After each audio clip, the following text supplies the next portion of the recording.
And we're live. So Rocky, as usual, that's how things tend to go here. So this is the return of the Gestalt Media Cocktail Hours, the first one we've done in a while. So this time we have special guests. We have, I'm going to call you super fans. I like that name. So we have Cody Bannon with us. And I believe you actually have some writing that you've done. Is your first novel the one that you've submitted? Oh, I've submitted two. The first and the second. And then I also submitted two short stories. Awesome. And you have one in the July writing contest. Yeah, Servants of Nature. Awesome. And we have Crystal Rose, who is a romance author for the most part.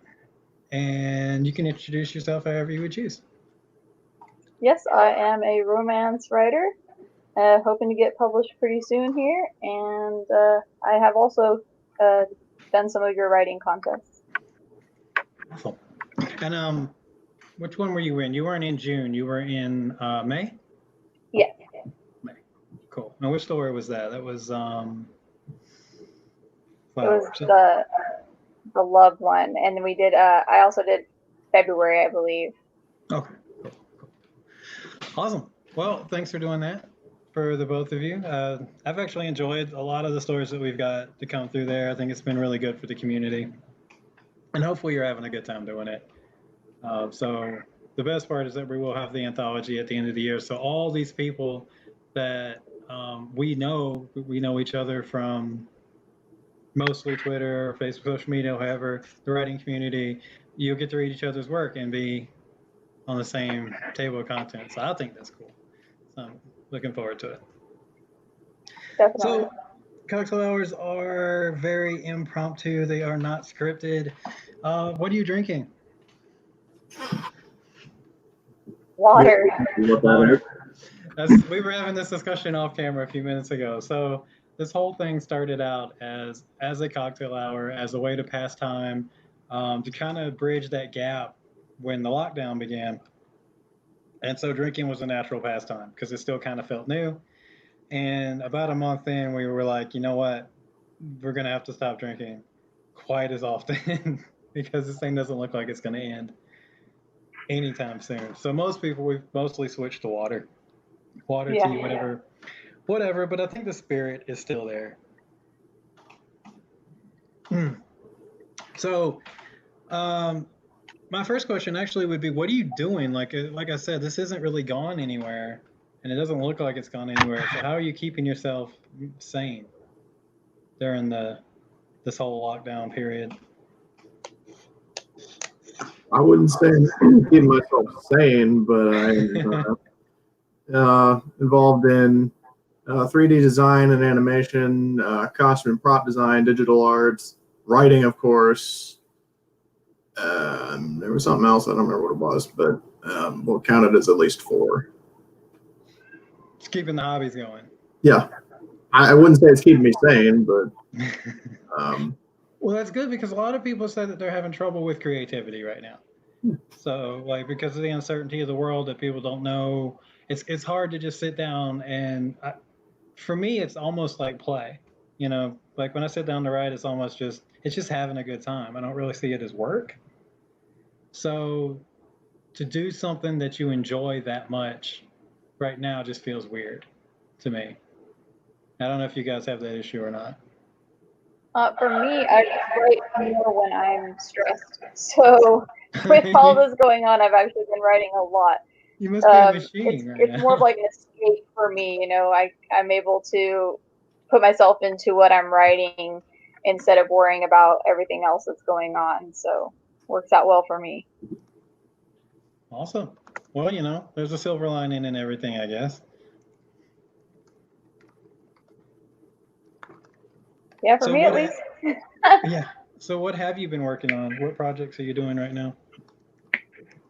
I am working on book 2 of my MMA series. So I've been kind of heavy into that one. I try to not get distracted, but it's really hard when you're writing a series. Your other characters, since they're all involved in the same, world, the same book series, it's kind of like your other characters call out to you and they're like, hey, but what about my story? And so you kind of get distracted and want to go, okay, well, maybe I should write in that book a little bit too. It's like, no, Right. focus. Work on one thing at a time. I don't know. I've never been able to do that. I think last count I have 10 works in progress. There's a couple of short stories or novellas. I think it's 5 or 6 full-length novels. And it's just, I don't know, whatever you feel like doing that day. Yeah.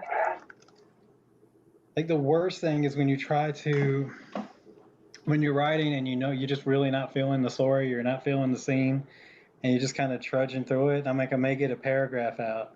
And it's like, but what I really want to write is this other idea that I've got. And it's like, how do you not put it down? How do you not go where the excitement is? Because you know that's when the best writing's going to happen. So. Yeah, the only time I'll usually switch is if I do catch a lull in my book where I'm like, yeah, I'm not feeling this anymore. I don't like where the story is going. I need to take a break from it, and then I'll switch to something else. And then, I'll get the inspiration from that writing and go back to the other and go, okay, this is why it's not working. I need to redo this, and it'll kind of flow with the other works. But that's usually the only time I'll switch. I don't like working on multiple things at a time. I like working on one thing. I guess it's my OCD. I don't know. I don't know, man. That's a vicious. I don't know. I actually think you're being serious about that. I think we talked about the obsessive compulsive, but Yeah. man, that's a hell of a disease, man, and it really gives you, especially in projects like this, projects like writing or things that take a really long time. It's easy to get too meticulous and to get obsessed with it. And I don't. Right. Well, I can relate to the. No, go ahead.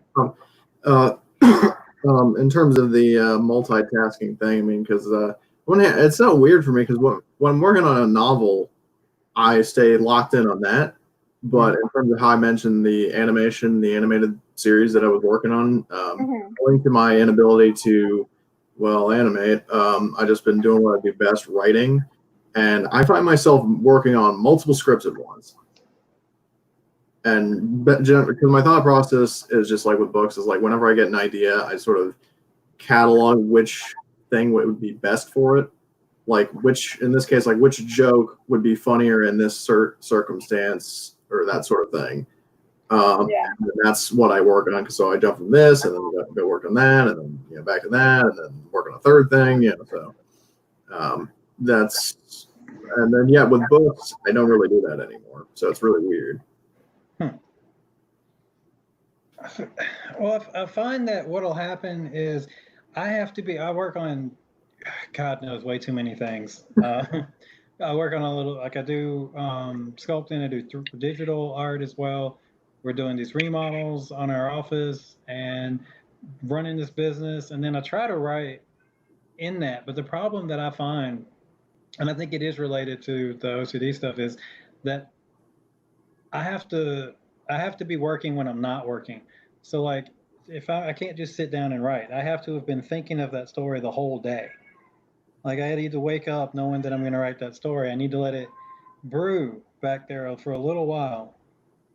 And then when it finally comes to writing time, then the mood is there and the scene is ready and I know what I'm going to do. So switching quickly is just not something I'm able to do anymore. Not in a creative way. I find I have to focus on like one thing for even days or a week at a time and then switch between them that way. Yeah, for sure. But I mean, it gets done. Everything gets done eventually, but it's just not. I'm not able to do that quick switch multitasking the whippersnappers can can pull out anymore. I think that's my problem too with my OCD is that I feel like I need to finish it now. So I pour as much of myself into it as I can over days, weeks, months, whatever, to get it completed as quickly as possible. And that doesn't always result in the best writing, but now I feel like, okay, the story is out. now I can go back and edit it and fix it and make it really what I want it to be. But just being able to get it out, because that's the hardest thing for me is like my fingers don't type fast enough, like it's all in my head and I just need to get it out so that I don't forget it and so that I feel better about it. And so that's why I need to just focus on one thing at a time. I just need to finish this project and then I can go to another project. Yeah, I definitely get that. And I don't know, there's that drive, like you said, it's always present. It's like once you've got that idea, that spark, you're like, I need to get this front to back. I need to get it completed. It's like almost like it'll disappear. So you want to get as much done. And I don't care if it's terrible, like you said. Once the words are down, I don't care. Hey, Luke, I know you always want to be on camera. That's our editor. That's Lucas. Lost my train of thought. I don't care. It doesn't matter how bad it is. It's just you have to have something you can hold and say, okay, I've got it now. Right. Yeah, got to get that frame in place, and you can do whatever you want. You don't have to sit on a shelf for 2-3 years if you really want to. But you got to get that idea out into the world and materialized before you can move on. Right. So, do you have that problem, Cody? What? Do you have that problem? I was picking up a bottle of super glue. I dropped. What was it? Remind me, please. Oh. Do you have the problem where you feel like once you start something, you need to finish it? You need to do it all right now? That's how the most recent novel I sent you, the one based on Servants of Nature, that one, like I have this thing for like I no BS. I finished that book in a month. Nice. Because I mean, it just was in part I was dealing with something personal, but it's pretty much ruined the rest of my year. But I was working past my grief to try to stop thinking about my problem by just going at my book nonstop, and then what do you know, it's finished in about a month. So, I mean, yeah, whenever I get really into something, I do it for a very long time, and then I just lose interest in it, and then eventually regain interest. Because I mean, that's kind of the price that I pay for going through books so fast, is that I want to wait a while before doing another one. So yeah, I definitely, just to answer the original question, I just go full auto on the issue, or on the on what I'm doing, and then once I'm done with that, I'm like, well, I'm proud of myself. I'm not going to do it again for a couple months. I couldn't take a break like that big between doing stuff. I'd immediately have to jump into doing another one. Well, I applaud you for having the sort of gusto, I guess, to be able to go straight back at it. You know what I mean? Yeah. Hey, Elaine. What's up? Hey, guys. Hello. Does everybody know Elaine Davis? Yeah, we're mutual. Awesome. I think so. Yeah. Anybody who's watched our live videos knows who you are by now. Yeah. I think she's in most of them. I don't think you guys have seen me with my No.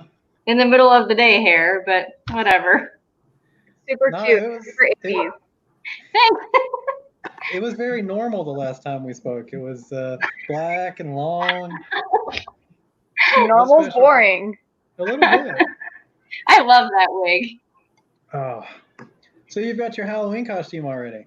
Yes, I'm so excited. Do we get a hint as to what it is, or? I don't know. I haven't decided if I'm gonna tell everybody what it is or not. Nice. I know my black wig is. That's part of it. Cool. I don't know. That'll work. Guess I'm keeping it a secret for now. I don't know why.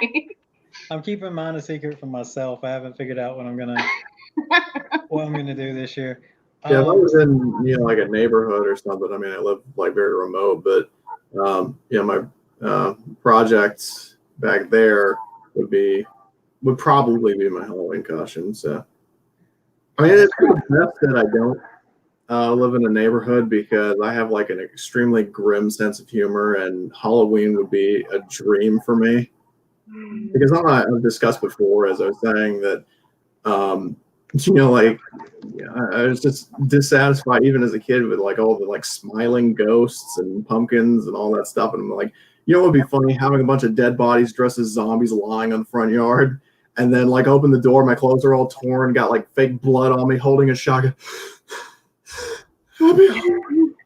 Nice. It's better if it's real blood. I'm just Right. Yeah, I know that would be. I'm just saying I'm not going to like slash myself up just for. I mean, I'm like a method actor, but not that. There's so many places you can get blood from these days. You I'm don't have going to to go. smear myself with somebody else's blood. Yeah, I want Crystal and I are just all right. Not if it means not if it means like bathing myself with blood. Right. Oh man, yeah, that reminds me. I used to have a so I was head of morale at a company I used to work at, which you say I hear the last like what the hell? That's like the worst choice in the history of ever. So this company, they put me in charge of morale boosting. So for Halloween, I set up like I don't know why I find it so funny. So I set up this diorama of like, it's like a pumpkin, like a skeleton with a pumpkin head, and he's crawling up out of the grave and shit like that. And I was really proud of it. And it was so cool that when it was over, I really didn't know I didn't want to throw away the skeleton that I bought because it was super realistic, but it was only about 3 foot tall. So you talk about macabre sense of humor. What I did was I went to Goodwill and I got a suit for a child. So it's like a church suit with like a little vest and pants and shit. So I dressed it up like a little kid and then I hung it in my closet. And I just kept it there. And so every now and then somebody would have a reason. They'd have to go in the closet and be like, what the hell? Why is there a baby hanging from like a 3-year-old hanging from the rack? Why is there a dead baby hanging? Yeah, why is there a dead baby in your closet? And I was like, hey man, everybody's got skeletons in their closet. Cool. Oh my god. I saw that one coming. Yeah. So we're redoing everybody knows, we're redoing the milk house and the floors were dirt. They were dirt floors. And when we built the framing for it, I wanted to take that thing and finally bury it under the floor. So that if anybody ever goes to tear that up again, they're gonna find this little child-sized skeleton poking up out of the rocks. And I mean it'll if nothing else, it'll make their day more interesting. Oh my god. You're not wrong. It'd be fun. Yeah, it sounds absolutely glorious. What was your favorite Halloween costume that you've ever done? Well, you saw mine last time we talked. Yeah. So I have a screen accurate 2009 Voorhees remake costume that took forever to make, and it's really the only thing I wear anymore because fuck it, you win. Yeah. If you got one, you're fine. I only wear it once a year. So. Yeah. I've always, anytime I've participated in Halloween, which for myself isn't super often now that I'm an adult, but I always have made them until this year. But my favorite one was probably, it was a long time ago. Anyway, I made myself the Headless Horseman. But it wasn't like accurate or anything, but it was like thrown together and it was funny as shit, but it was so fun. I just wore, like the black cape thing, but it was like a dress with really long sleeves. And then I got a pumpkin pail that, kids would go trick-or-treating with. And I took the handle off and flipped it upside down and split up the back, poked holes where the triangles were so I could see out of it, put it on my head. And then I got, the horse heads on a stick that kids will giddy up on. Oh, yeah. I don't know. Broom horses, I think they're called. That's I don't know what amazing. they're called. I have Horse three head- kids. horse head I on don't a know what they're stick. called. Horse on a stick, sport sticks. I don't That's know. awesome. That's amazing. Yeah, so I was the Headless Horseman. You know, I had this Wow. jack o' lantern, and it was pretty amazing. I won the company costume contest that year in both categories. My boss pulled me into the office, and she was like, "Well, technically speaking, you won both of the categories, but it would be really awesome if you would concede on one of them so that somebody else would win." I was like, I don't care, whatever. So it That's was so a lot of funny. fun. That was a fun one. Did you gallop around on your little stick Yeah. horse? Of course. Why would I not? Yeah. See, that's the difference between you and me. I would literally just walk around holding the horse. I'd be like, this is all you get. I did that too. Like all the parts are here. Just put it together in your head. Figure it out.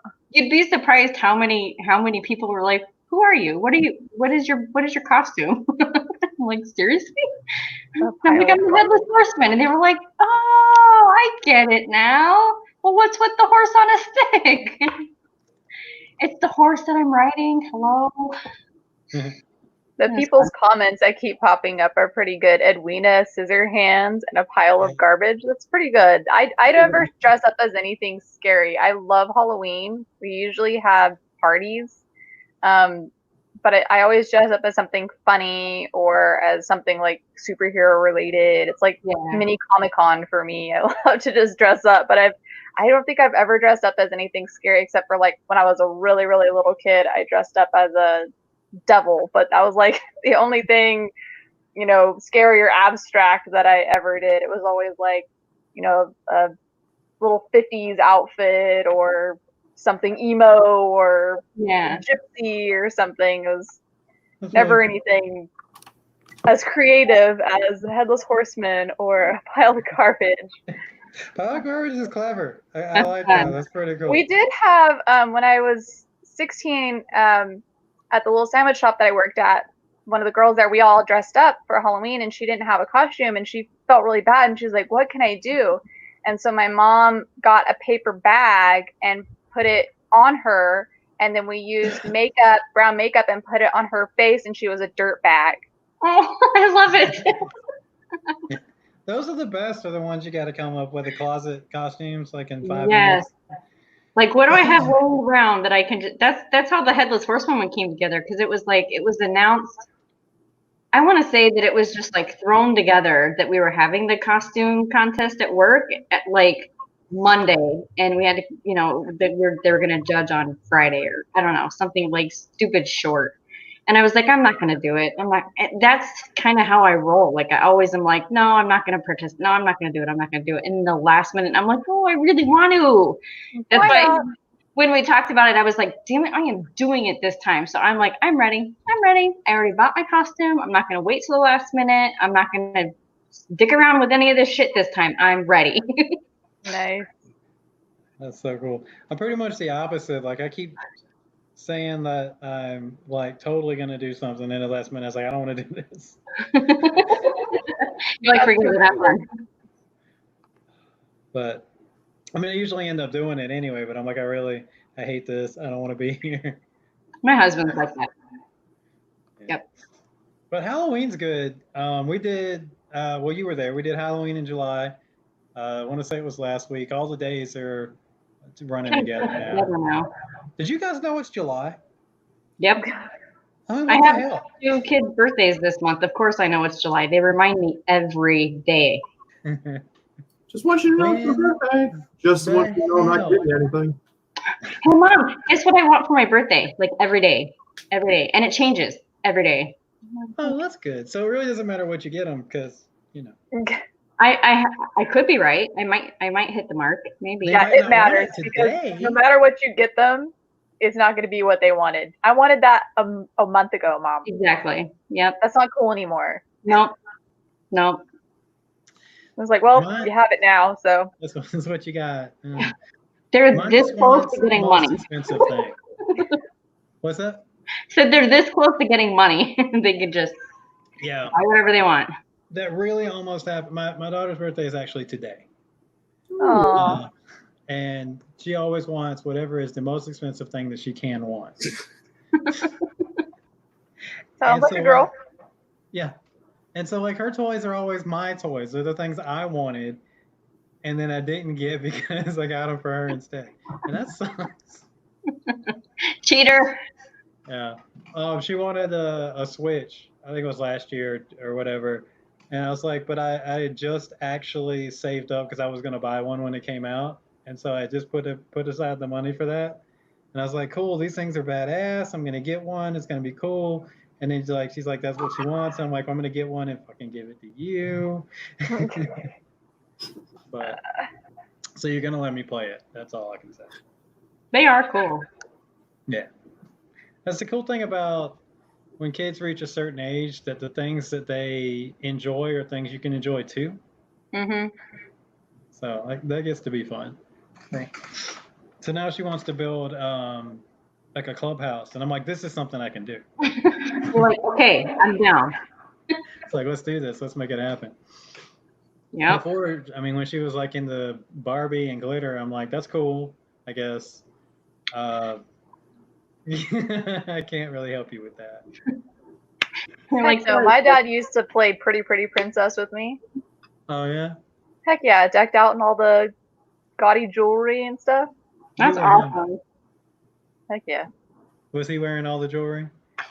Yes, I have pictures of him and my uncle playing with me wearing all the jewelry. Had like, That's awesome. the clip-on earrings and little plastic, necklaces and bracelets and stuff. I don't even remember how to play the game, but I remember that you would like win pieces of jewelry and the point was to have the most. And yeah, I have pictures of them wearing all this gaudy jewelry playing with me. That's amazing. Great. I think her everything as an animal phase was kind of rough because you couldn't not be the animal too. Yeah. So she wanted to be like a kitten, and she's like, so you have to be a cat. And I'm like, but I can't. If I get on the floor, I can't get off of the floor. So I don't know if you want to play this game, but thank you. My dad is pretty awesome. He does sound pretty cool. Well, luckily she grew out of that before she got too heavy to ride the horse anymore and things of that nature. But I'm saying kids are awesome. I don't know. That's really what I'm getting at. They can be until they're little shit. But have their moments, huh? Depends on the needs, I guess. Well, she turned 13 today, so I'm pretty sure a little shit is right around the corner. Yeah, it ain't far. Teenagers. Yeah, mine are. Good luck, sir. 17. He's gonna be 18 in a few months, and then my middle one is turning 15 this month, and my youngest one is turning. Hold on, 12. Hey, there's no way in hell you have an 18-year-old. I don't believe you. There's no way in hell you have an 18-year-old. I do. I will go get him if you don't believe me. Sure. Not that he looks 18, but he could tell you he's 18. Well, will be. And then my youngest one is turning 12. Nice. I only have one kid, and I forget how old she is like every day. Yes. I mix up their date of my youngest one and my middle one, their date of birth all the time because one is on the 28th of July and one is on the 26th of July. Nice. It takes me a minute to remember. It's literally written on my wrist. So I Peter. can't forget. I'm like, oh hell yeah, okay, cool. Now I got to do the math. You're 27? No. 13. Okay, here we go. I'll forget how old I am, but everybody in my family, our birthdays, it's like really crazy, weird math. So it's really easy to remember our birthdays. Like my mom had me when she was 20, so all I have to do is add 20 to my age. Ooh. That's how old she is. My dad's a year older than her. Not hard to figure out. Perfect. My brother is 5 years younger than me. It's really easy math. Just don't ever forget how old your mom is, and then you'll be fine. I just have to remember how old I am. Okay. Perfect. I can do the math from there. As long as you have your system. Yeah, system. Perfect. I could never for the life of me remember how old I was because I was born right at the end of 79. And so, you know, like as soon as it turns January, like it's all, the math is all screwy. So I finally figured out my system, which whatever, it's a system for me. Well, and you never feel as old as you are. So you're like, yeah, I'm You're 23, screwed. right? Yeah. I know. I don't Since feel I like old turned man. I don't think I 30, ever will. I haven't known how old I am. I forget. I still like if you ask me, I'm gonna give you one or two different ages. I'm gonna be like, it's one of these. Yeah. It's old what enough. I forget. It's pretty close. It's over 35. So Yeah. it really doesn't matter anymore anyway. No, it really does not. I can attest to that. But yeah, but like you said, I still feel like I'm in my 20s. I still feel like I'm like 27. So I guess that's cool. Yeah, I think 27. Yeah, or get 27, somewhere in there. Well, I feel 83, so I don't know where that puts me. Some days I feel 83. My med minder looks like I'm 83. Yep, Like, I move like I'm 83. Fine. Yeah. I feel like I'm the year I was born in years old, rather than the number of years. Oh shiz. Yep. I notice Cody's not saying a thing about this. No. No. He's lucky. He's still got a few years to catch up with the rest of us, I think. Yeah, you look pretty young, Cody. Oh, me? Yeah. Yeah. Lucky.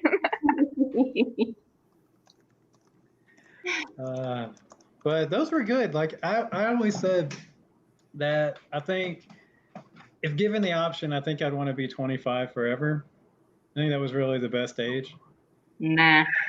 But physically that age. Oh. Like mentally, I would need to be way smarter than I was. Yeah, 20 is for me, like early 20s are such a crutch because at least in terms of dating, yeah. Oh God. I mean, because in terms of at one point where I tried to, like aim for a higher target and somebody like mid 30s backfired. Oh. So. Yeah, that can happen, but y'all get to cheat, man. No, what's worse? What's worse is that it was, a case of like I found out that it's standard for, women in their 30s to reject younger guys, but yet they'll go chasing after older ones, and I'm like, you get more bang for your buck life-wise. I mean, you will outlive me. It's a mentality. I had read somewhere that women have a mentality that is 5 years more mature than a man their same age. So I think that's why women typically go for older men, is because of the maturity level. Yeah, that's the point, though. Sounds legit. The counter argument when I said, like, okay, does this make sense? No, it doesn't. But yeah, just incidentally, that's also the mistake that I alluded to earlier that fucked my ear over. Yeah, so. Yeah, I can get that. So I mean, I'm not saying because I got over the rejection like instantly. That's just me nowadays. I'm just saying that it caused problems for me that I'm still dealing with. So. Sorry to hear that. Thanks. Yeah. Dating is complicated. Dating is bullshit. It sucks. Dating sucks. I would never want to do that again. Getting married was the best thing in the world. It's like, okay, well, at least I know all of that crap is done. Yep. Like, I never have to deal with that again. Now, I don't know. She's actually watching right now, so she may not agree. But Stupid. I think it's been awesome. I'd like to find. I mean, even if it was, like prior to marriage, just being in a relationship. I was in one before, and it was one of the best, happiest periods of my life, even though it lasted about 2 months. So that's weird, though. Is that I find that some, with a lot of people that I've known and everything, is that some of the relationships that are shortest are the ones that you remember the longest. They can be very impactful. All right. And especially if they have like like if you have like a really strong, not necessarily a good, but like a really strong connection, a really powerful connection, then those can burn out real quick, but they'll stick with you for a really long time. That's true. I mean, using on the fact that I feel like I honestly like lost a friend in light of my stupidity. Yeah, in terms of this. Yeah. And that is my wife.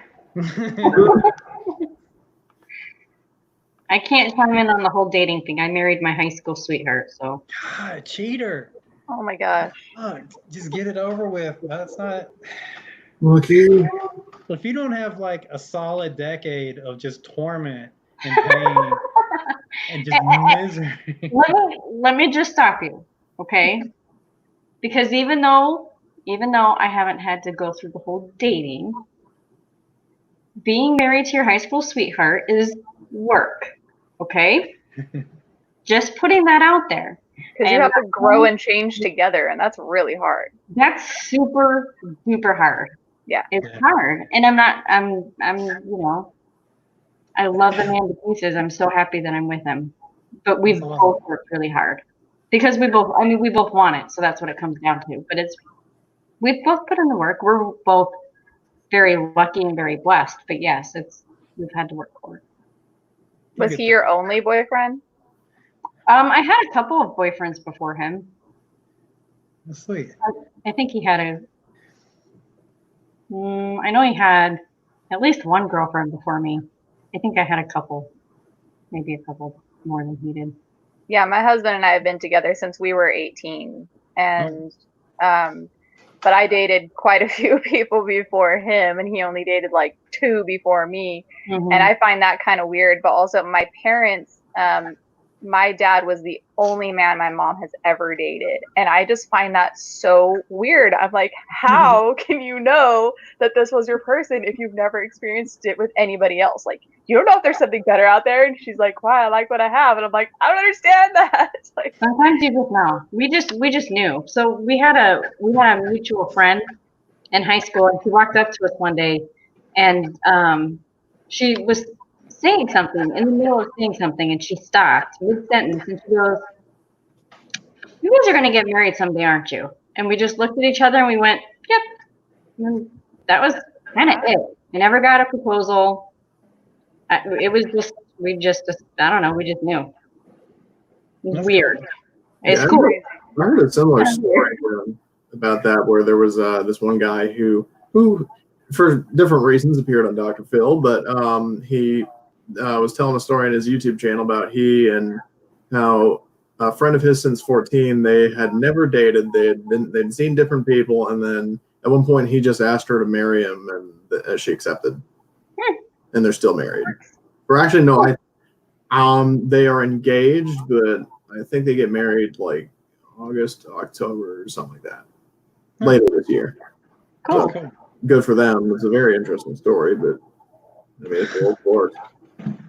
It does. It does. It's great to be friends with the person that you're married to. I was friends with my husband for 2 years before we started dating, and I definitely tell my friends that. I'm like, it's best to date your friend because they already know you authentically. They know who you are. Because when you start dating somebody, you automatically start trying to be who they want you to be. You want to make them happy and them comfortable and want to stay in the relationship. When you date your friend, you don't have to do that because they already know how you are. They know all your little quirks. They know that you're crazy, you're loud, or whatever. They don't care. They already like that about you. So it's easy to transition into a relationship. You're exactly right. Yeah, I mean, my folly though is, I mean, I tried following that advice. I tried making clear to a friend of mine that I had interest in her, and that all but destroyed our friendship. Yeah, it's a risk. It definitely is. We had talked about that before we started dating. I said, well, what if this doesn't work out? What does that mean for our friendship? Because I don't want to lose this. And it was definitely a discussion that we had to have because that is something that could happen. You can lose the friendship. And then it's like, well, is that worth going into this relationship then if we're going to destroy what we already have? Is, because you do lose not just your partner, but your friend. And that would be devastating for me. It was. It is for me because I mean, Pretty bad, yeah. Well, we were long distance friends. We knew each other through a mutual friend of ours, so we had known each other for probably 3 years before we ever started dating. And I feel like what you said, I feel like that really helps because at that point it was like, I don't have to tell you I'm fucked up. You already know. Yeah. Exactly. You know, it's like, everybody's got their own kind of weird and you already know what it is. And if you're still here, cool, good for you. Yep. Right. But Less I work think for me to do. it was so easy. Like our entire relationship has never been any grand declaration. It was we just known each other forever, and we just talked, and we just gradually talked more and more. And then at some point, we're like, oh, I guess this means we're dating. I guess we're dating now. Okay, that's cool. And then like seriously, the whole marriage thing was like, I guess we should get married because we basically are. And that was it. It was just everything just happened. It was so smooth that way. Yep. And so it does still feel like you said, that we're still best friends. Yep. And it's Yeah. a good feeling.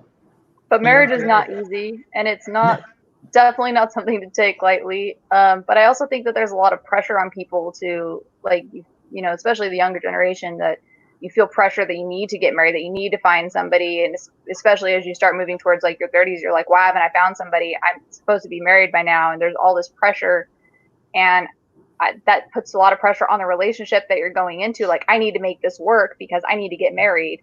And anymore, I feel like, no, you don't need to get married. If this was the time where my husband and I were dating, I'd be like, no, we don't need to get married. It's just a piece of paper. It's fine. We can just be together and see where things go. And life takes time and things change, and we'll just see what happens. But just to take that pressure off the relationship, I think, you know, society now, just relax. They're in a relationship. That's all you need to know. They can say they're married. You're going to believe it. Like, just relax. It's okay.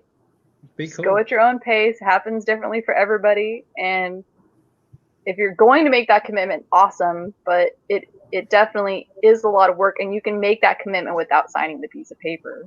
Right. It's probably better. I prefer that way because, I mean, honestly, for one, once you sign that thing, it gets stressful for a lot of people, and you're just like, it puts a lot of undue stress on relationships because the consequences of failure are so much higher than they were. But I also think that makes you work harder to make it work. For some people freak out. Yeah. All you had to do was love cats. Easy. Just get a pet. That's all you need. Done. Yeah, we have 4, so that really wasn't optional. It was part of the contract. But these things aren't cats anyways, so I don't know what they are. The little mutant Quasi-cat. I think they're like part feline, kind of like the Indominus Rex was part it was part of a lot of things. So you may recognize it as a cat, but it's something completely different. Could be.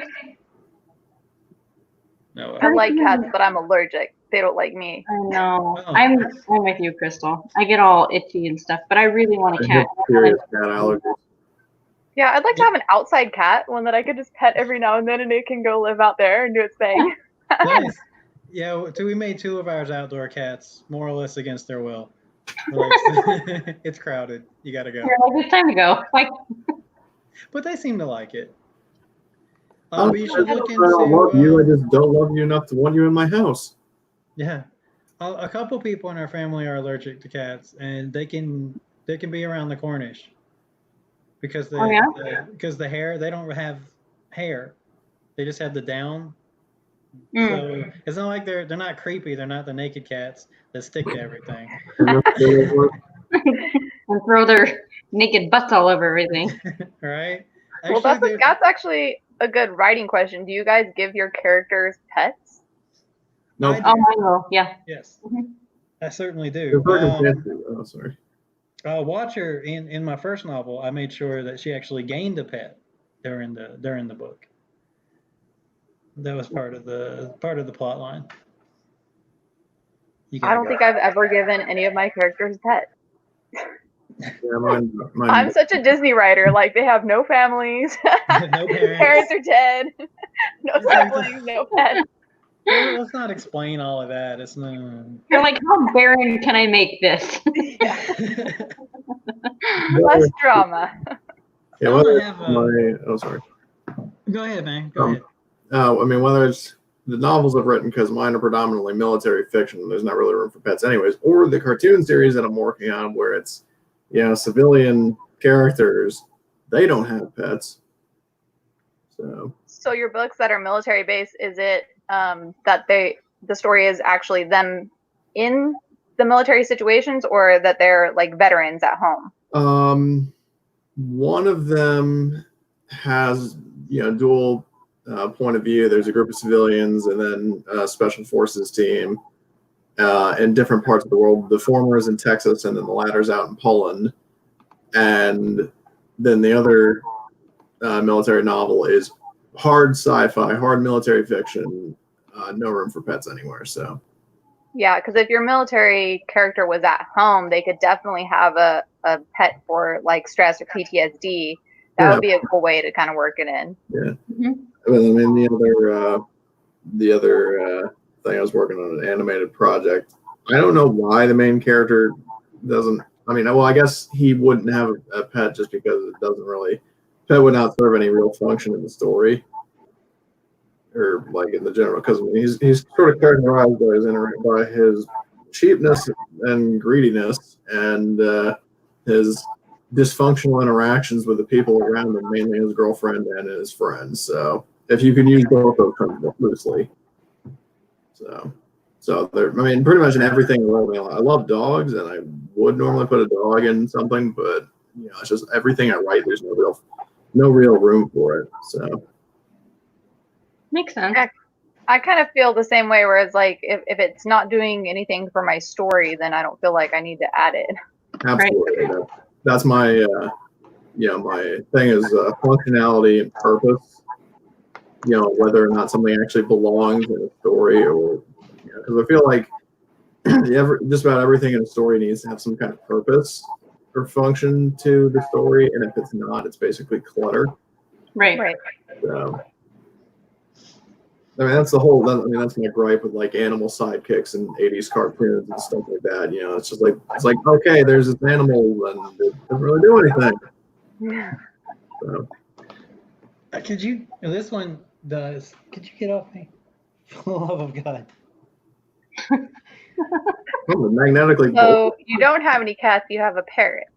I don't know what this thing is. Come here. Come on. Pretty soon I'm going to start wearing my bearded dragon. Oh, you should. That would be awesome. I totally should. I should go get him. My dog sleeps on my shoulders too. No worries. Aww. My dog. A little bit like Batman and Bruce Wayne. You'll never see the black one and the white one together. Uh-huh. But they always insist that one of them is on camera. At all times. Yeah. My dogs are inseparable. Oh, they have to be together all the time. It's cool. That's the best thing is when they have a friend, because then they leave you alone every once in a while. You get breaks. Yeah, I don't feel bad about leaving because we travel. Well, we used to. Good Lord. We used to travel a lot before Corona, so you would feel bad about leaving them home, but they like each other, so I kind of feel like they have a friend that they can play with when we're not here. So that's reduces their anxiety a little bit. Yeah. So what kind of dog do you have, Crystal? I have a Chihuahua and a Chiweenie. Oh, cute. And they're both asleep right now. My Chiweenie is snoring, and my Chihuahua is right here laying next to me. My mom. Say hi. Say hi to everybody. Yeah, hi. That's adorable. She just turned 14 on 4th of July. Oh wow. My little old lady. That's a long time for a Chihuahua. Yeah, we got her like 4 months after we started dating, my husband and I. So she's as old as our relationship. Oh my goodness. That's awesome. They told us that the lifespan on these monsters is like 20 years. Wow. And I'm not gonna lie, I love them to death, but I got a little sad. I just saw the world's oldest cat just died, and he was like 36. Holy mother. Ridiculous. I'm like, cool. That means you're gonna live 37, right? So that was Keith Richards' cat then? Yeah, right. Gosh. That's Awesome. weird, man. My Aw. husband doesn't think it's awesome. He was like, he was like, that's you don't know how the cat felt. Maybe the cat wanted to die, and he was like, fuck this. Like, please kill me. He was I like, would run in "Ow." front of a car, but I can't walk.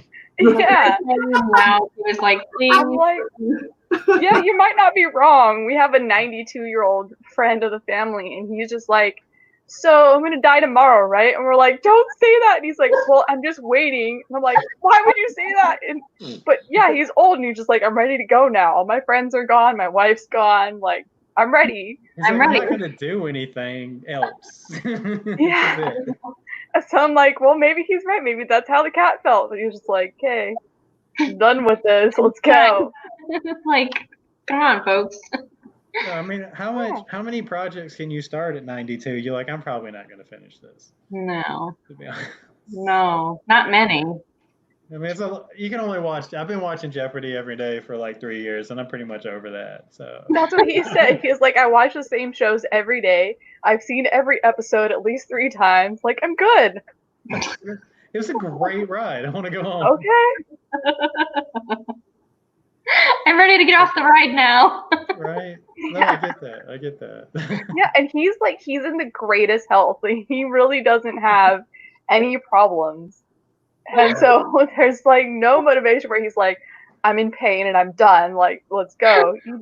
He's fine. He's just done. Grandpa, we'd Bored. help you, but we'd be murder. So sorry, dude. Can't help you. You're gonna have to just sit around and wait for it. Yeah. Wait this one out. Sorry. Hang tight, pal. Dude, I mean, that's when you start going to like Six Flags and shit. Just see if you can, you know. Yeah, give yourself a heart attack. At Go. least That have a shit good could go time off with the it. rails. I start doing weird shit. I'd go because they do guided tours of Chernobyl. So I'd be like, Yeah. what the hell do I got to lose? I'm going for it, you know? Right? Plants are sweet, you know? That would be too Well, Well, weird. it's like his daughter came over to the house a couple weeks ago and dinner with my parents, and he wanted to come, and she was like, no, we can't put you at risk with the coronavirus going on because you're old. And he's like, I'm gonna die from something. It may as well be that.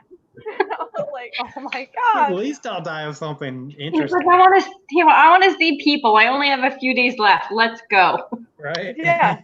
He's like, Would. if that's how I'm gonna go out, so be it. Oh well, my choice to make. A cop once said that you should be able to drive your age. And I like the older I get, the more I'm starting to agree with that. Oh no, that would be a problem for me. Can I drive twice my age? Right? I'm pretty sure on average I drive faster than I will ever live to be. So yeah, it would definitely be an adjustment. But like when you're that old, when you're in your 80s or your 90s, you should really just be able to get away with whatever you want to do. They're like, he's old. It's okay. Let him go. Shoot, you want to give me an excuse not to drive? I'm good with that. We're opposites, Crystal. I love driving. I don't even know how to I drive. don't really. What's that? I don't even know how to drive. No, Oh, yeah? Nope. I have no desire to get behind the wheel of a car, anxiety reasons. my son's You're like not that. missing anything. No, the one that's turning 18, he's like that too. Man, my brother's he turns 40 this year actually, and he's owned one car in his entire life. He lives in the city. So he's like, I don't really need to drive. I have buses and trains and shit. And I mean, he enjoyed it when he had one, but it's just not his thing. Mm-hmm. And I'm like the complete opposite. I drove us across country and started out going the wrong direction just to make it longer. Like I want to drive as much as possible. That would have been because we moved from Arizona to Iowa. We took a road trip here before we moved, so we've actually done it twice. My best friend lives in Wisconsin, so years and years before that, my best friend flew out to Arizona, and then we drove back to Wisconsin, and then I drove home. So I've driven across the country a few times. So I like it, but it sucks because every time I want to do one where I can stop, and just like enjoy the trip and like That's my brother. stuff and be like, oh, look at this cool shit. I want to see that. I'm gonna stop now. But every time I've done it, it's like, no, we gotta go. We gotta go. So Oh, like wow. when me and my best friend were driving to Wisconsin, we had my 3 kids with us, and at the time, the youngest one, the one that's turning 12, he was almost 2. He was really little. The kids were little. It was kind of a dumb idea, but whatever. I get crazy sometimes. So we left, and then we were thinking, okay, well, we're gonna stop for the night to sleep. And her husband was like, no, you can't, because there's a really big storm behind you. So we were like, no. We had to drive the whole way there. So by the time we got there, I was like freaking delirious because I've been up for like 36 hours or some stupid ridiculous number. It was bananas. That's awful. And kind of the same thing when we took our road trip out here. My husband and I drove tandem. So we would take not tandem, that's the wrong word, but we would take turns driving. But it was kind of the same thing. Like we only had so much time, and we wanted to spend all of the time here, looking up here. So it's not like we. Plus, honestly, what is there to see in the middle of Kansas? Nothing. Oh my Nothing. God, I've driven across it like 5 times. It's terrible. It's that trip. Honestly, going through Kansas and Oklahoma is just mind-numbingly boring. So the next time I drive across the country, which will happen someday, although I said that to my husband, and he almost had a heart attack because he was like, I'm not doing it. Like, we're not doing it again. He's traumatized. But when I do it, I want to take the route that goes through Colorado because I think that might be more interesting. You're in Arizona, right? Yeah, well, my family is. I'm not. I'm in Iowa. Oh, yeah, that's right. Yeah, that's where we start. We started in Arizona, and so we went to California, and then we went up to Wyoming. Yeah. And then we came down through Colorado and came across that way to New Orleans to North Carolina. It was great. It was a great trip, but that Midwest, northern Texas and most of the Midwest is just dead, flat, and useless, and it never, ever ends. It's just mind-numbing. You're like, oh, I've been driving for a while. I should probably be like, I don't know, halfway through Kansas. And then you look at your little stupid map, and they're like, you have 4 hours to go. And you're like, are you fucking kidding me? The state. Oh my God. Some friends of mine live in Europe, right? So we were talking about the differences there, and the difference is that Europeans are like, we're going to take a day trip and we're going to go to Germany. And I'm like, well, that sucks. I live in Arizona. I'm going to take a day trip and still be in fucking Arizona because there's nothing here. And it takes hours to get anywhere. Yeah. And they can go, like, you can go from France to Germany to like Switzerland in a day. That's insane. Yeah, like you people fucking suck.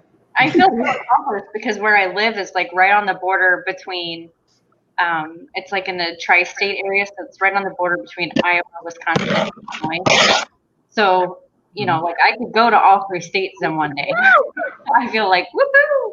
It's like all fancy now. That's awesome. Yeah, we're on the border between South Carolina, Georgia, Tennessee, and North Carolina. So even if we did that, it's not really that great accomplishment. Everything here kind of sucks. You're not wrong, Christopher. Is your wife able to do long road trips? If I drive, it just works out great because I cannot let somebody else drive. It's not going to happen. Control freak. Yeah, I don't know. It's just not good. I used to be able to. It's odd because, like I was saying there, I got in an accident. I did about 85 into a couple of pine trees. Not my fun. God. Don't recommend it. But ever since then, for like months, I couldn't even be in a car. I was like, I just couldn't do it. Yeah. Okay. I take it back. Yeah. Now it's just like I'm driving, and that's the end of that. Yeah. So Understandable. I used to love going on road trips, but I just can't physically do it anymore. Even if someone else is driving, I can't sit for that long. I need to be able to change positions constantly. So as much as I would love to take a really nice long road trip and explore, I just can't do that anymore. Yeah. you need an RV. Ah. Yeah. Okay. When I'm not going to get you one, but hey, you guys know what a lie looks like? It's right there. I'm on her. You offered. No, I think that's what we're looking at too. It's like how old, and this was even 5 years ago. It's like how old do you have to be to buy an RV? And I'm like, let's do it like now. Just do it. You know, it seems like such a cooler way to travel. Absolutely. I think that'd be cool. I actually think if we had an RV, then I could get my husband on board with the whole traveling across the country slowly idea. Yeah, I don't that's know. the best way. So when I was little and we would go places, it was always like it was always, like, I don't know, like me, like spur of the moment, fun adventure type. Woohoo! I don't know. It's just how it was. Family Right. prepared for nuts. So the good kind of nuts. But like that's just how it was. So it was, like I don't know, fun. Like we would go camping a couple times or along the Salt River or whatever. And it's actually when I wrote my very first story when I was little. Anyway, but when he would take road trips, it was from Phoenix to Tucson, so it was 2 hours, and it was really boring. And the trips were always just to see his grandparents, which was a very boring destination. That trip sucks. I've made it way too many times. And exactly. And it was before the speed limit was 75. And so it was just a really gross, boring trip. And it was boring once they got there. And, so to him, it's not like road trips are not exciting. You know what I mean? So it's like I've tried really, really hard to get him on board. So the fact that I even convinced him in the first place to do a road trip from Arizona to Iowa to visit before we moved was like the accomplishment of the century. And the fact that he didn't hate me for it afterwards was amazing. If anybody wants to know what it's like to make the drive from Phoenix to Tucson, go lay in a sandbox and point a hairdryer at your face. It's like that for 2 solid hours. There is nothing at all but sand and fucking rocks. Yeah. That's how it is in Nevada too. Yeah. You just drive through nothing forever. Yep. Awful. So freaking awful. Yeah, I didn't realize until I went out there that the drive between Vegas and anywhere is dead. Yeah. It is just flat desert for as far as you can That's possibly. why Vegas is where it's at, because it was really cheap real estate. Yeah. So they bought that piece of land and now it's huge. Right. Well, the mob had something to do with it, but yeah, that's how it was created. Everybody knows that. I didn't. Oh, sorry. No, that really is. The New York mob came out here. They saw the land and they said, this is a great place to, good opportunities to do what we do.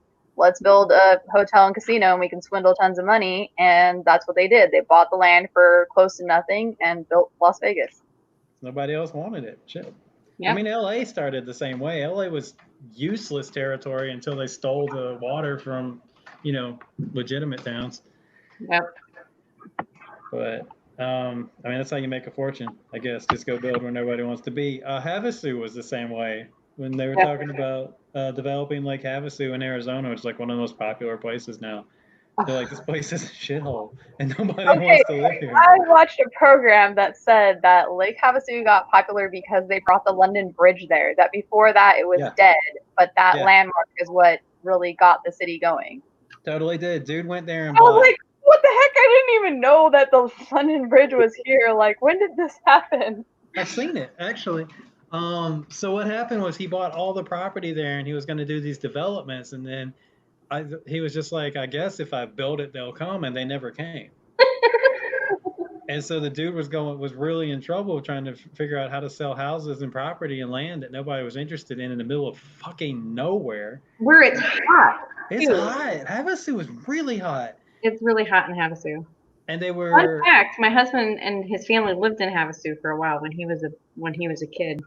Sweet. Yeah, it's nice now, but they were building a new bridge.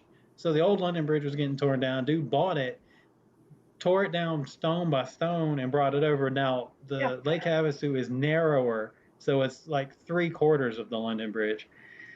But it's there. It's 100% there, and he just used it as a gimmick, and it worked. Yeah. It's so Good cool. investment, I guess. Yeah. It's really cool to see, like, in person, though, because it just doesn't look like it belongs there at all. Yeah. So in your guys' books, do you only write your characters living in locations that you have been to? No. No. No? You weren't I expecting guess that's my OCD again, where I'm like, I want to be correct, so I don't want to just make stuff up. Like, I need to know exactly what it looks like and where everything is, and know what the weather is like. Like, I'm like that too, so I'm actually really nervous. But mine is going to be set in in Georgia, where I've never been. However, I plan to use it as a really good excuse to go to Georgia. Georgia, yeah, just go there. research. Well, you have two people here who can help you. Cody lives in Georgia. Yep. And I have in Georgia. a few other friends that live in Georgia too. Amy Lyle lives in Georgia, and I've been planning to meet her in person for probably 2 years now. I don't know. Yeah, there's a few people in Georgia I want to meet. I will say that in terms of the question of basing characters' locations after locations of in real life, I will say that the unique aversion to that is that with my most recently finished novel, the one I mentioned that has 2 settings and 2 casts. I mentioned Texas, and the reason why is because the characters in the Texas cast are based on characters from the cartoon I was working on who are based on people I know who live in Texas. So that's just this long kind of flow down to the origins of everything. I always like that kind of thing. But so you've got the reference. Like you've got people you can ask and make sure you get it accurate. I mean, one of them, is not necessarily like, they live in Austin. Like they don't really live in like a rural part. One of them lives in Austin, but they live in more sort of developed areas that aren't exactly like Western saloons or whatever. Like those like little podunk, like Wild West towns that you would expect. But yeah, I mean, I with the cartoon I was working on, I based, I was amused with the sort of lack of effort name. The setting is Texasville, Texas. So, well, I mean, that works. Yeah, which certainly, it's obviously that kind of parody element of, well, not really parodying anything, I guess, but just in terms of just playing around with instead of so with the novel that I submitted, that town is not Texasville. I came up with what I think is a convincing sounding name. But in the cartoon that those characters in the one half of the cast that they're based on, it's a different ballgame. So. Well, I remember in Clerks they were in Leonardo. So, I mean, it's definitely a gimmick that's been used before. I just like doing stuff like that, just sort of goofing around, and some of the things I write. That's cool. That's word. So I will say that the most of the characters that I've written, they live in places that I've either been to, so that I have that point of reference, or places I live, places I've been to, or places that people I know live in, so that I can go ask them exactly what it would be like. I want that accuracy. I want to pick up the details that you wouldn't think of.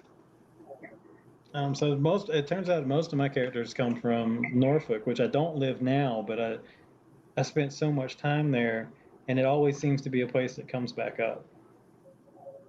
So, no, it's a really cool city, and there's a lot of intricacies about it that I don't think a lot of people know. So it just kind of fit. It's like all of King's books being in Maine. Mm-hmm. Right. I guess he just knows it. I don't know, or it's just comfortable. Or when you make that much money, you do whatever the hell you want. Something like that. Yeah, that's part of the. Oh, sorry. No, you're cool. You're cool. Okay. So I don't know, something about that neighborhood. It keeps coming back up. It's been in a lot of stories, and I think that it's most out of the 5 or 6 novels I have left. I think it's in at least 2 of them. That's all I got. Go ahead. Okay. What I was saying is part of my writing style, just to avoid going into great detail about real places. I generally come up with settings, or that's the appeal of writing sci-fi. And then the one fantasy book I partially wrote, because you can just come up with whatever settings you want. I did that with one half of the cast in the novel I recently finished, but for the special forces team in Poland, I used real locations, which required research, which wasn't necessarily fun, but at least it added a little more realism to it, and I had to do a lot of like distance calculators and looking at satellite maps to get a scale of just how big everything was and that sort of thing. So Google Maps, man. Yep, Google Maps. Like currently in the book that I'm writing, she has to go to the hospital, and so I'm like, okay, well, she was at his house, so let's pretend he lives here. How far is it to the hospital? How long is this ride going to be? Like, how much do I need to write so that it's been this amount of time about till they get to the hospital? Like you have to look up everything. Yep. It's those little things that'll trip you up, man. Not realizing like that there's a toll bridge or something like that, or that certain places aren't open on specific days. Yep. The Louvre, for instance, isn't open like on Monday or Tuesday. And so that's one of those little things that you could mess up. So you have to do. I love doing the research. Honestly, I love doing like that kind of stuff. But you have to be meticulous about it. Yeah. Especially if you're gonna make it specific like that, where they are from this town. Like people from that town or city are gonna read it and go, "That's not real. That's not true." So you want to make it believable. Yeah, people. I mean, somebody once. Not in a different context, but they say people won't notice if you do it right, but they will notice if you do it wrong. Yeah, they sure will. So it's true in relationships too. Just to bring that full circle.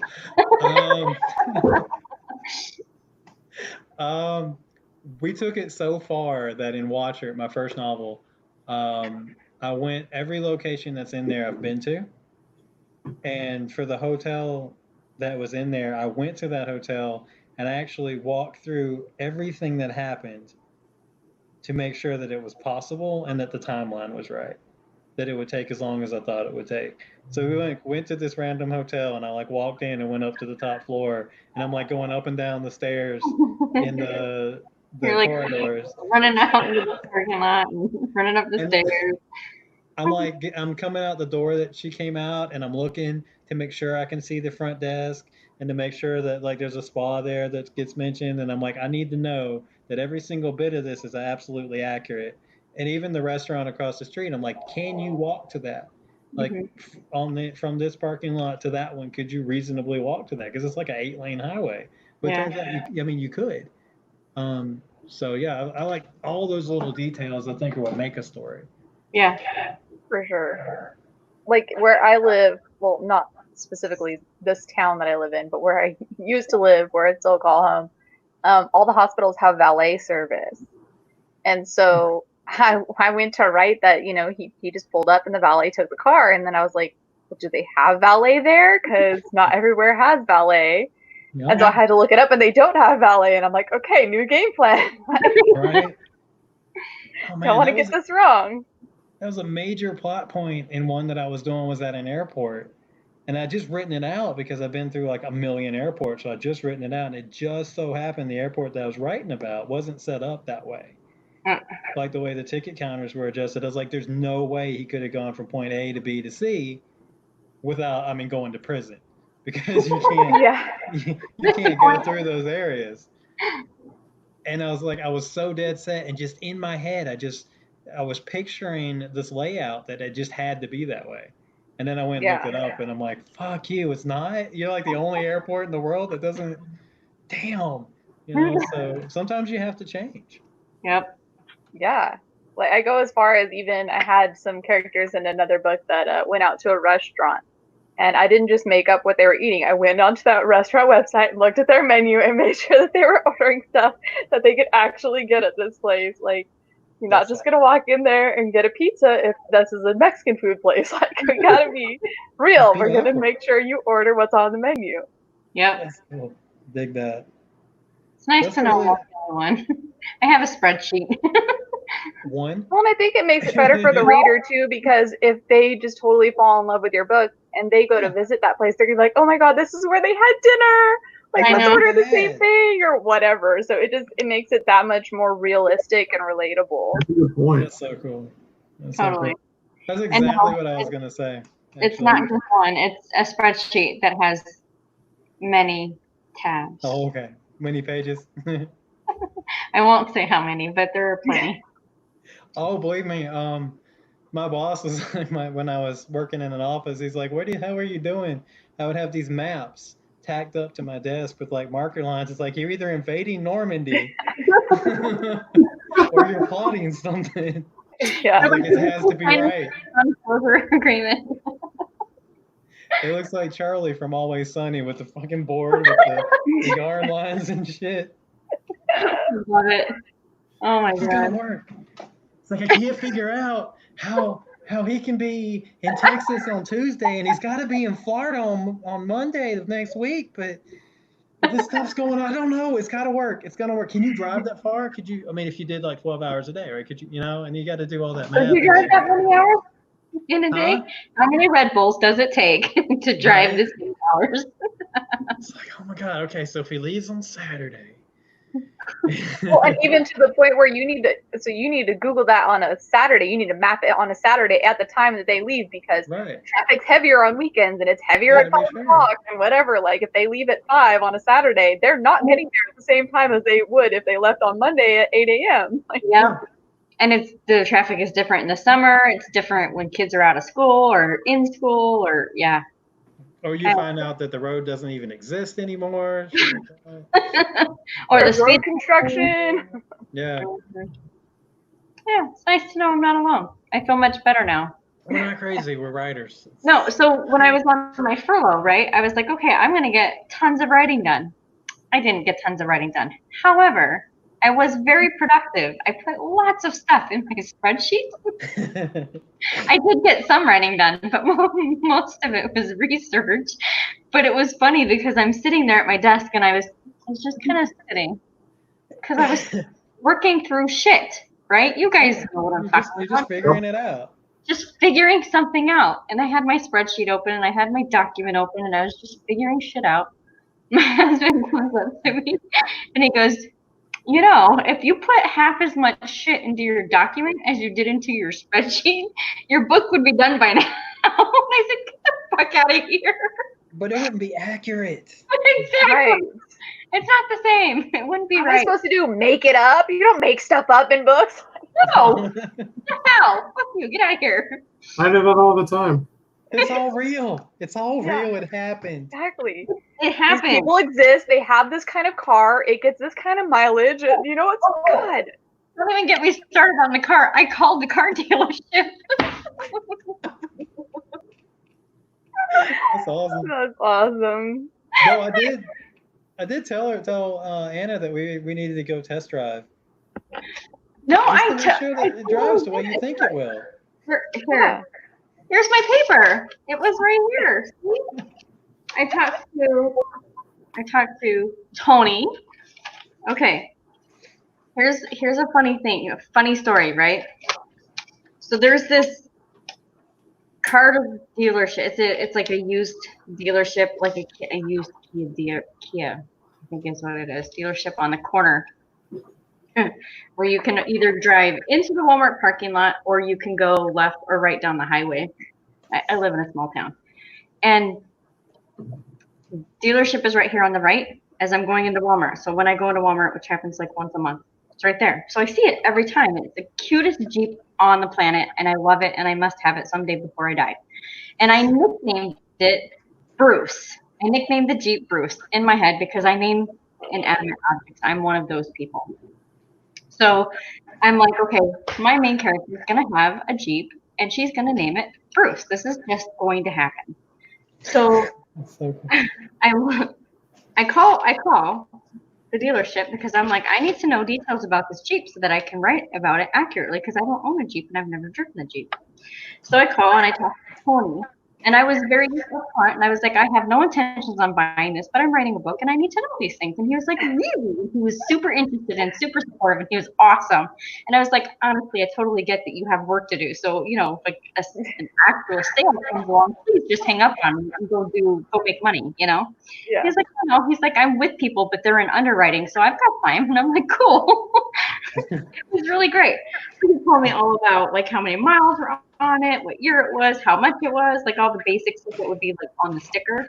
But then he told me because I was like, well, the soft top, like, how does it come off? Is it like snaps or like, so he explained that to me.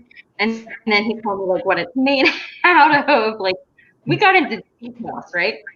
And so I told him that I drive past it all the time, and I always look for it because it's always like right in this one particular corner of the lot. Sometimes they move it to a different part, or they move it over here that's facing this way. Sometimes they'll move the cars around, but I always look for it, and I always say, "Hey, Bruce," I say hi to my Jeep, and he goes, "You're kidding me?" And I said, "No, why?" And he goes, "I have a husky puppy, and his name is Bruce." And I said, "Are you kidding me?" And he goes, "No." And his nickname is Bad Boy Bruce. And I have a Facebook page for him, and you should like it because I post pictures of all of the naughty things he does as a puppy. And I thought it was what a funny, amazing little coincidence. That's I great. named that Jeep Bruce, and then I talked to the dude at the dealership, and his dog's name is Bruce. The cat's name was Bruce. Yeah, totally, right? Yeah, because I was thinking he was black and he was huge. I was like, who are the most badass people ever? And I was like, well, Bruce Wayne. I like Bruce Lee. And at the time, it was when Finding Nemo came out. And I was like, that shark's pretty badass too. And his name was Bruce. So I think that pretty much seals it. That's what we're gonna name. And everybody got pissed, like you can't name a cat. Really, I can name whatever the hell I want. Sure you can. And he was awesome. So. Yep. So that's my, and now I'm so sad because now I can't. I think Bruce got sold. Oh, that sucks. I don't know. Jeeps are pretty great. I've had 3 of them. Have you? They're amazing. I'm gonna hit you up with questions later then. Yeah. Well, it depends. I've had 2 Cherokees and a Grand Cherokee. I would love to have a Wrangler, but I've never had one. Questions for you. Yeah. The only thing I hear about I love the Grand Cherokees, but the only thing I hear about the smaller ones is that the seats are uncomfortable as shit. Like they really are. Most of the older Wranglers don't have air conditioning. Right. Well, I mean, Not good gas take mileage. the top off, but No, but yeah, old school air cooled. Yeah, exactly. Take the top off. Where's your air conditioner? Yeah. Though the Grand Cherokees are some of the worst Jeeps ever. They're really badly made. oh wow. The Grand Cherokees and the Liberties, you just want to stay away from. They're not good at all. I've actually heard that from a couple people. You're not the first person I've heard that from. That's interesting. Yeah, the classic Jeep Cherokees are probably some of the best, arguably the Wrangler and the classic Cherokees. Those are the best, especially the older ones. If you can get like a 2000 or older Cherokee or Wrangler, you're in good shape. Those things will run forever. Yeah. Nice. I'm gonna have to someday, guys. I'll be 85 when it happens. I don't know, man. After the price tag that was on the Mustang, I think I'm gonna drive that thing until like I die. Till it dies. Yeah. Wow. No, it can die, and I'm just gonna Flintstone it because that thing is gonna be here forever. It will. It will. I was super jealous of that, by the way. I had a so nice. It's hard to believe it's as old as it is, but it's still like we're both kind of spoiled about it. We'll look out in the driveway and be like, "Damn, that's a pretty car." I know. What year is it? It's 15. Oh, nice. Very It nice. was the first year of the redesign. That's very nice. It's very, very pretty. I'm very jealous, and I don't want to talk about it anymore. Okay. That's fair. No, right after we got married, well, shortly after we got married, we bought.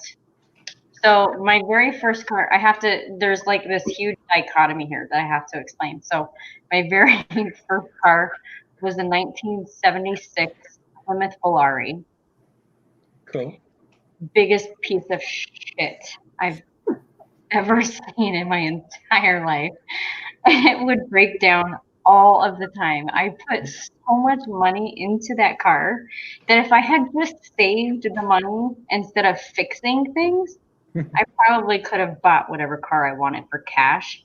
But I also wouldn't have had a car to drive either. So, but it got to the point where I had a box in my trunk that had everything, and it had brake fluid, it had water, it had paper clips, it had duct tape, it had sneakers, because I can't tell you how many times I got to walk home because I had to leave my car on the side of the road.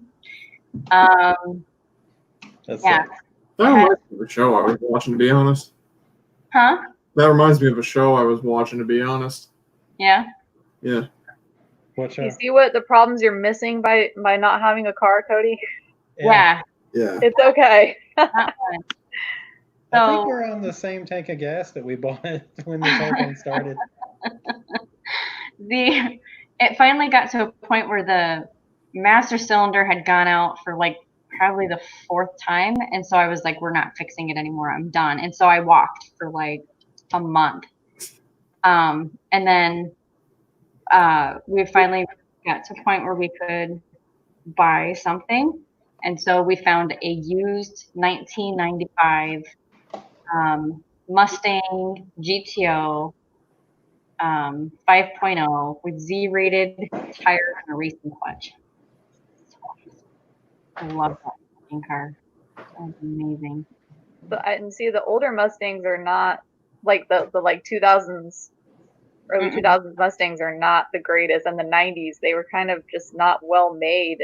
I saw a lot of them going in and out. My grandma had one, and it fell apart in like 5 years. I mean, just from brand new, it just fell apart. And I was just like, God dang it, I never owned a Mustang.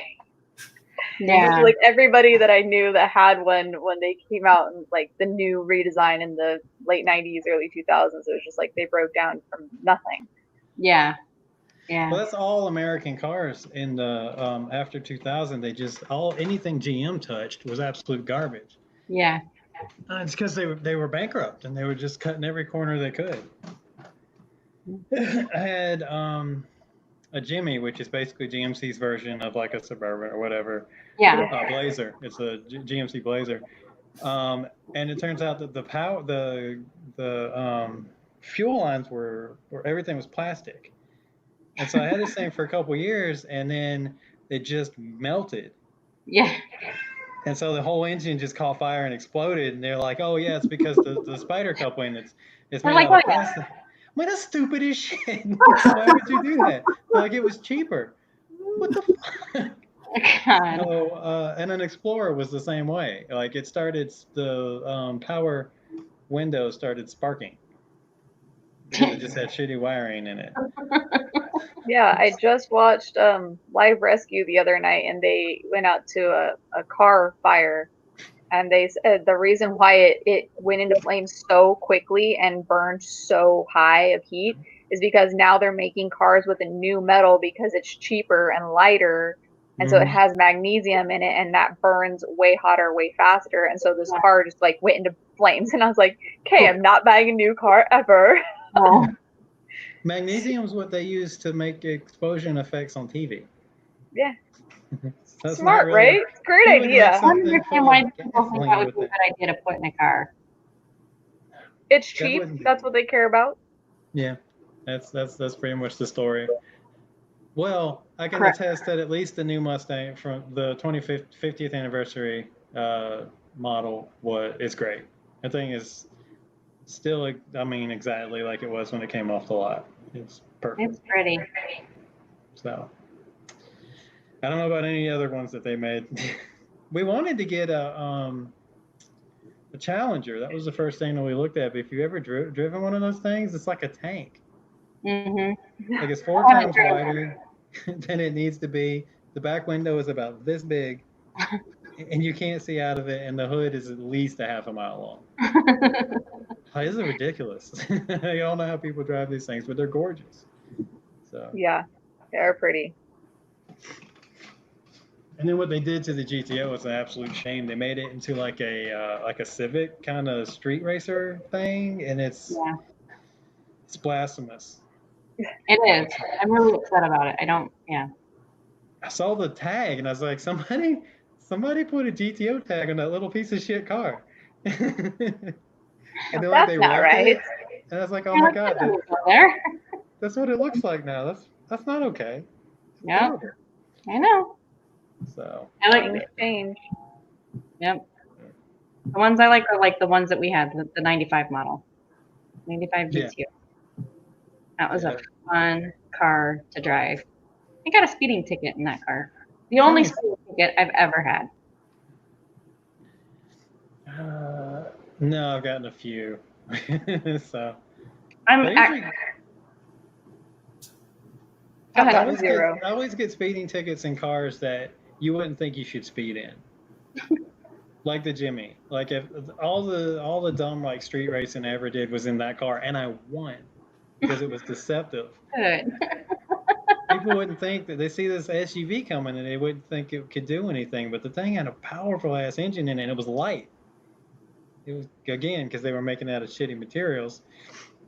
So it was really, really light. So it would move a lot quicker than you think it would. I've never driven anything that tempted somebody to want to race me. When we would drive when I had the Mustang, I got asked several times, and I would just look at him like, "No, are you crazy? No." Yeah. I never raced anybody in it. That does happen all the time with this one, but I'm like, No. I'm good.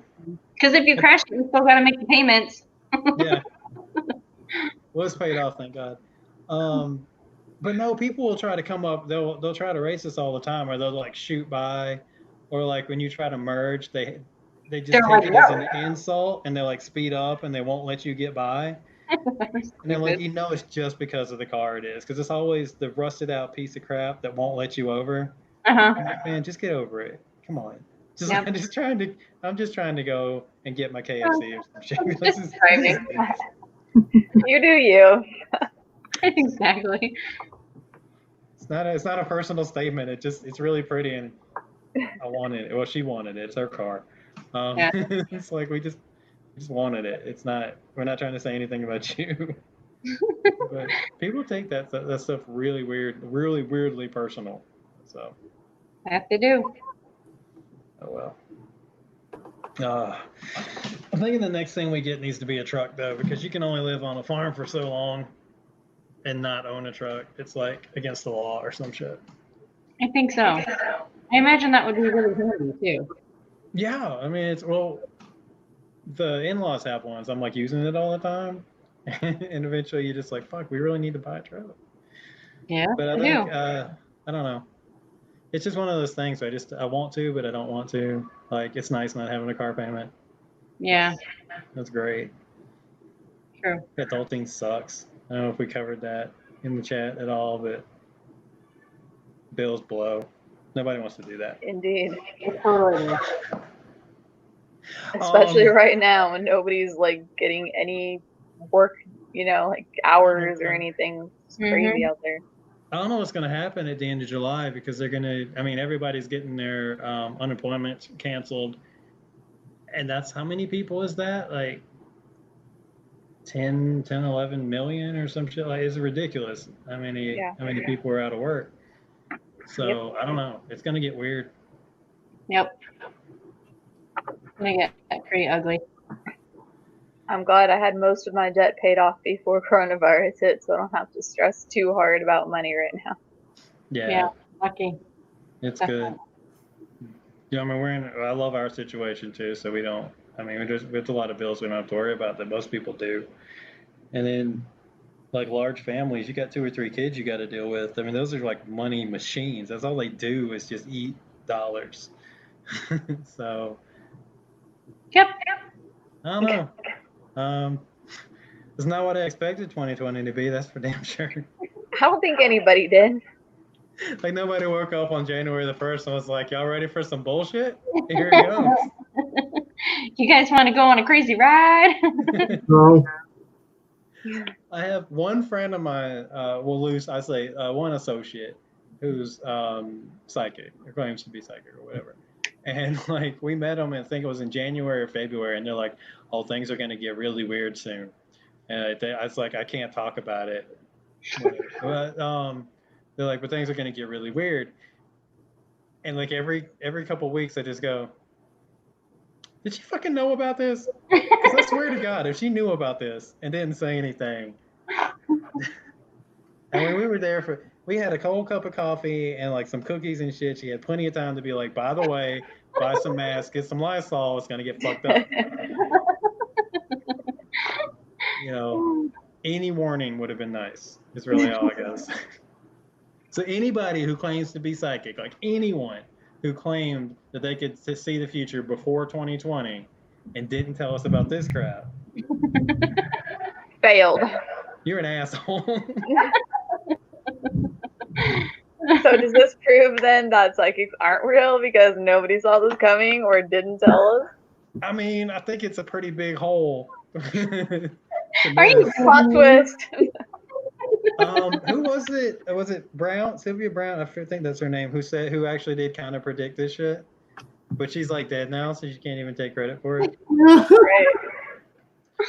Like, she said a lot of stuff that was wrong, but I don't know if you read that passage that she wrote about. It was like 2008, I want to say, something like that. But it was really specific.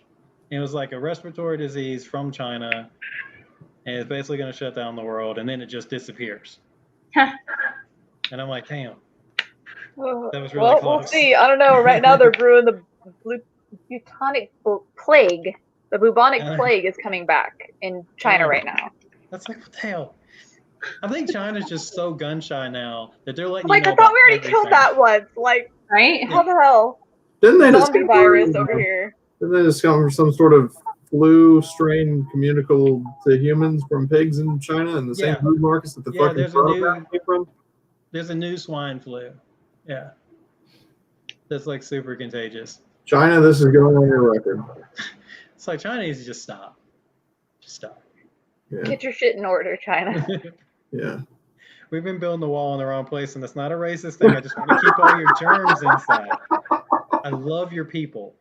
I love Chinese people, but you got to keep these flus have got to stay away. So, I don't know. We got to work on it. But I mean, it can't be the only place. Stay in my tiny little room with my masks and gloves and Lysol and be fine. Have you ever seen that movie? I think it was not UHF, but basically it was like all the spirits were coming through electrical signals, like cell phone signals and shit like that.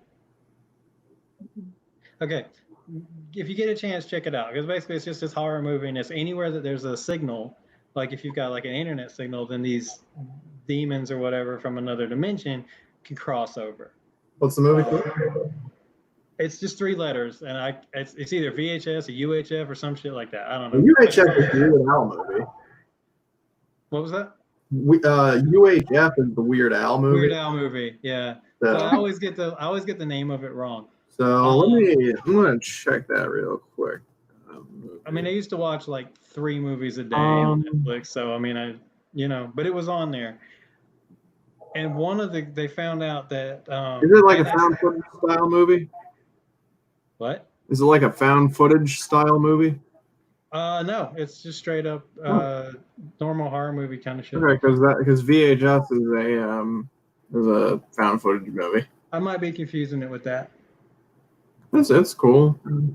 So they found out that this anti-static tape or whatever this would block the signal, and then nothing could get through it. So this dude taped his whole room. There, yeah, the one with the red tape. See, I'm not nuts. He knows what I'm talking about. So he found out that this tape would stop him, so he taped his entire room. He's like in this apartment building on like the 10th floor or whatever, and he's got everything taped up, and he can't go outside. And he's like, "Somebody please come, like bring me food or something." It was really cool. So that's how it's gonna be. That's how I feel like being at the moment. Because seriously, this is ridiculous. It totally is. And it's funny because my husband and I had just watched an episode of a show where they were talking about the bubonic plague and like how it killed so many people, and like how there was basically different types of it, like how we have influenza type blah blah blah, and how you wanted to have the basic bubonic plague because it wasn't as bad as the other types, and it was just rampant. And then I see that the bubonic plague is bad, and I was like, or not? Can we not? Can we not do that again? I mean, because I just learned about this and I want no part of it. I mean, just because it's the best option doesn't mean you want it to actually happen. No, thank you. I'm good. I mean, it is curable. It's just antibiotics. But come on, I mean, if that shit mutated or we got some, I mean, the way things are going, we're about 3 weeks out from aliens, the way I figure it. It's been kind of a rough year. That's really what we're all getting around. So we don't need any more. We got plenty of stuff. We're past the halfway point. We're in July now. That's unbelievable. We're over the hump. Well, so first when you said aliens, I thought you were talking about the movie Aliens, and then then I was thinking my second insight is, well, don't worry, Trump Lightyear of Space Force Command will protect us from alien invaders. You know what? I'm mad that I'm not like 20 years old, because I would 100% join the Space Force just for the hell of it. Like, I want to be part of that. That's not fair. That wasn't an option. When I went to the recruitment office, it was all the boring crap. They never mentioned that there was, junior Star Trek. That didn't say that was. So, I don't know. That's just me. If you got to be in the military, at least be in the Space Force. Be kind of badass. I want nothing to do with space. Nope. Well, Space Force is like the predecessor to the Colonial Marines from Aliens. They're Very like possible. like a space military. That's where we go and start stealing other people's planets instead of other people's land. Yeah. I've seen this movie before. Deploy Trump troopers to the surface. My goal, like my only life goal, because travel has always been my thing. It's like, I don't care. Before I die, I want to leave this planet. And I don't care if I come back. I just want to get off of this planet. I'm good here. I'm content. Yeah. Yep. That's cool. More room for me, I guess. I might like a different country, but there's an entire galaxy out there. Of course, there's more room for you. I'm sure your wife would love to send you right now. Yeah, she wants to go too. She's like, "Oh, you want to go to space? Have a good time, honey." We could Skype. It'll be great. It'll be long distance. I think a lot of marriages would work better if they spent like a 6 months on a long distance situation just to kind of reset on that. No. Women don't work that way. We're like, we want all the time with you as possible. You're the ones that are like, get off. Some women do. I used to know this lady That once. doesn't sound accurate. I'm kidding. I used to know this lady who was with, like, they were in a long-term relationship, but her partner was a truck driver. But he used to do cross-country hauls. And so, he'd be gone 2 weeks at a time.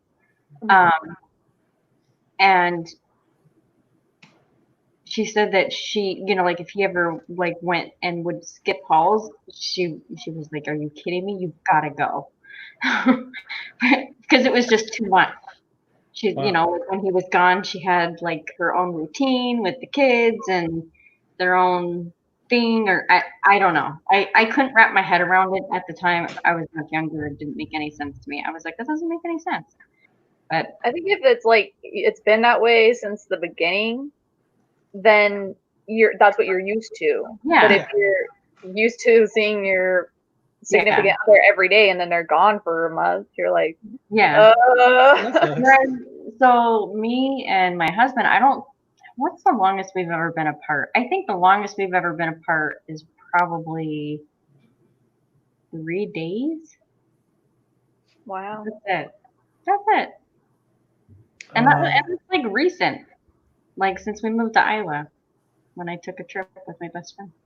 God, My husband had to do training in Georgia back in January, and he was gone for 2.5 weeks, and I did not know what to do with myself. Aww. Like, it's so weird. And we talked on the phone every day that he was gone, but it still was like, it felt so weird to not feel him in bed next to me. Exactly. Yeah, I wouldn't be able to sleep. Yeah, it was weird. You get that. Yeah, usually there's a rule like with the friends that we have. That's like pretty much you can guarantee that we're always about 3 feet away from each other at any given time during the day. We haven't not seen each other in so long that I can't remember. Like I don't think it's happened since we've been together that we've been a day apart. Like overnight, I don't think it's ever happened. Yep. Well, and honestly, if we hadn't moved here to Iowa, the whole 3-day thing wouldn't even be a thing, because it's so my best friend lives in Wisconsin, which is only 4 hours away from us now.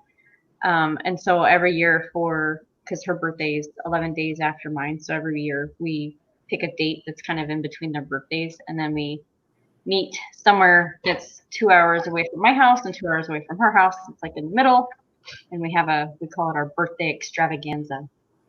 That's really cool. Which is like, boring old lady mom stuff where we sit in our hotel room and watch movies and eat whatever we want to eat, and we just do stupid shit. Party. That sounds like the best, man. Well, but the point is, we get to eat hot food when we want it, that we didn't have to cook and that we wanted to eat, and whatever. Sit there in our underwear and just do whatever we want to do. But if I was still living in Arizona, that wouldn't be a thing. So. Sure. Yeah. Well, I guess everybody's still happy in their relationship, so that's good to hear. Ta-da! Like you were saying, like with the one who's a truck driver, my father was a truck driver, and they were like that. Like they didn't like each other.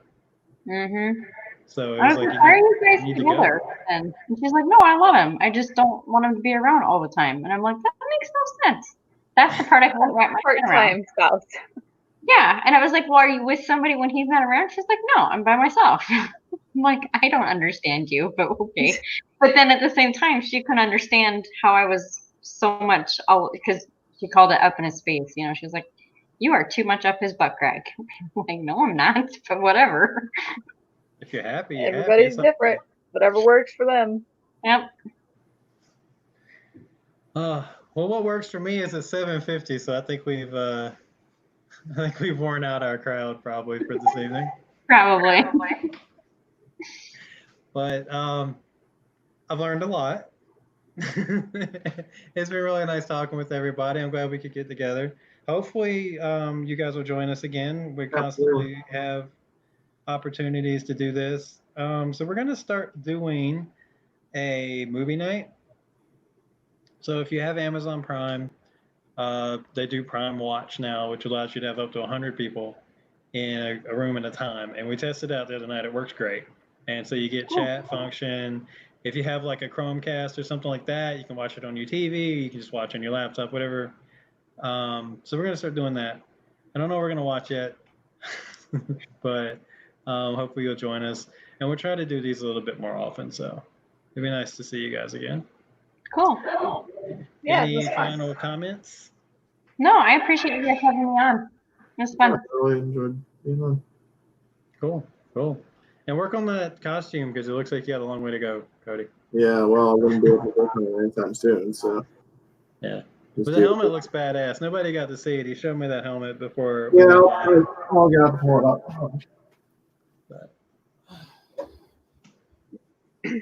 Oh, God. That's cool. Oh, wow. So It lacks a visor, but That's awesome. Wow.